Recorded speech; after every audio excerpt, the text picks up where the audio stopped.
반갑습니다. 스마트 정형외과 동물병원 함정식 원장입니다. 오늘 다룰 내용은요, 중독에 관련된 내용입니다. 저도 참 중독에 많이 빠져서 살았었고 지금도 그렇고요. 안 해야지 하면서도 안 하면 또 불안하고 나도 모르게 중독에 빠져서 하고 있는 일들이 분명 있거든요. 중독에 빠진 일들이 다들 있지 않으신가요? 오늘 영상을 보시면 중독에서 조금이라도 벗어날 수 있지 않을까 합니다. 중독에서 벗어나기 위해서 알아야 하는 내용이 있거든요. 저는 사람이 하는 모든 일에는 두 종류로 나뉜다라고 생각합니다. 할 때는 좋아도 하고 나면 후회와 현실을 자각하는 현타가 오는 일들이 있고, 할 때는 분명히 힘들지만 하고 나면 보람, 성취감들이 남는 일들이 있다라고 생각을 합니다. 전자의 경우 할 때는 좋지만 하고 나면 후회가 되는 일들 어떤 게 있을까요? 술이나 담배, 마약, 도박, 쇼핑, SNS나 미디어 같은 것들, 전형적으로 후회를 남기는 일들이지 않을까라고 생각을 합니다. 이런 종류의 일들은 할 때는 좋겠지만 즉각적으로 쉽게 보상을 받을 수 있는 일들인데요. 예전부터 존재해왔던 일들이 아니라 인간이 새로 만들어낸 일들이지 않을까라고 생각합니다. 이런 일들은 거짓 행복이죠. 할 때는 좋지만 더 큰 쾌락이 오지 않으면 익숙해져서 그 양을 늘려가게 되고 결국에는 인생을 좀먹게 되는 경우들이 많은 것 같습니다. 그러면 반대로 할 때는 힘들고 고통스럽더라도 하고 나면 오히려 보람과 행복을 느끼는 일들은 어떤 게 있을까요? 노동, 운동, 공부를 하거나 양육이라든가 누군가를 위해서 봉사를 한다든가 사랑을 한다든가 희생을 한다든가 이런 일들은 하고 났을 때 보람이 있는 일들이지 않을까라고 생각합니다. 이런 일들은요, 인간이 신에 대적해서 만들어낸, 내 마음대로 살겠다라고 해서 만들어낸 일들이 아니라 예전부터 존재해왔던 일들에 가깝지 않을까라고 생각합니다. 이러한 일들은 하고 나면 분명히 행복을 느끼는 일들이라 즉각적인 보상은 아니거든요.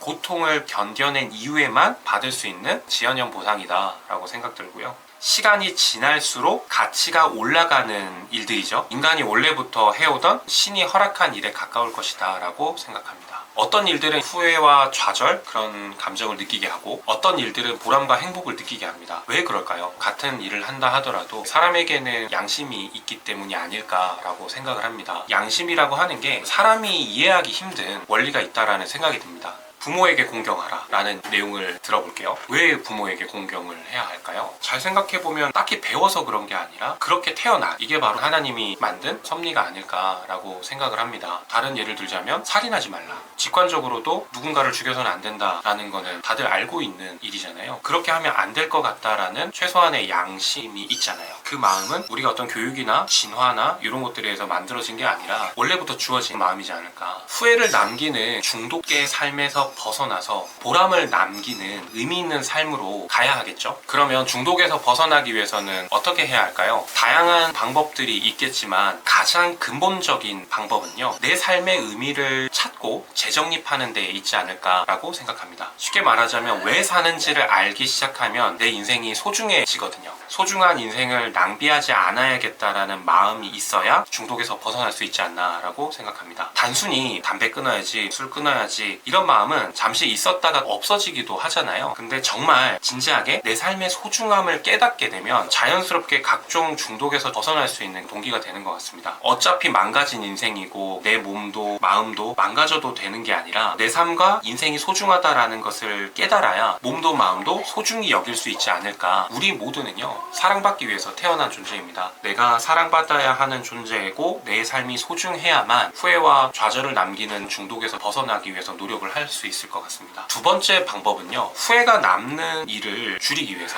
보람이 되는 일을 늘려나가는 게 중요한 것 같습니다. 예를 들어서 내가 9대1 정도의 비율로 쾌락적인 일들을 하는 삶을 살고 있다라고 한다면 최소한 5대5 정도로 의미와 보람이 되는 일들을 늘려보는 거죠. 의미와 보람이 있는 일들의 비율이 늘어나게 되면 퍼센테이지만큼 자연스럽게 중독이 차지할 공간이 줄어들게 됩니다. 그런데 문제는 보람이 있는 일을 늘리기 싫어한다라는 건데요, 아무래도 고통스럽기 때문이지 않을까라고 생각합니다. 보람이 있는 일들은 고통이 따를 수밖에 없잖아요. 그럼에도 고통을 인정하고 내가 즐길 수 있다면 좀 더 쉽게 중독에서 벗어날 수 있지 않을까. 고통을 마주하는 삶에 대한 거는 이전 영상을 한번 보셔도 좋을 것 같습니다. 물론 중독이라고 하는 게 다 나쁜 거는 아닙니다. 어딘가에 중독됐다라는 거는 그만큼 내가 거기에 몰입을 해 있다라는 거이기도 하니까요. 예를 들어서 운동에도 중독될 수 있고 일에도 중독될 수 있고 일중독이죠. 각자 형태는 다르지만 모두 중독되어서 살아갈 수밖에 없습니다. 그게 내 삶에 도움이 되지 않고 죄책감과 허무함에 빠져서 일상생활을 못할 정도라면 바꿀 필요가 있지 않을까라고 생각합니다. 이 영상을 보시는 모든 분들이 건강한 중독으로 돌아가시기를 바라면서 영상을 마치겠습니다. 앞으로도 삶의 의미와 행복을 같이 찾아가기를 원하신다면 구독과 좋아요 부탁드리고요. 같이 소통할 수 있으면 좋을 것 같습니다. 진심으로 영상 봐주셔서 감사합니다. 이상 스마트 정형외과 동물병원 함정식 원장이었습니다. 감사합니다.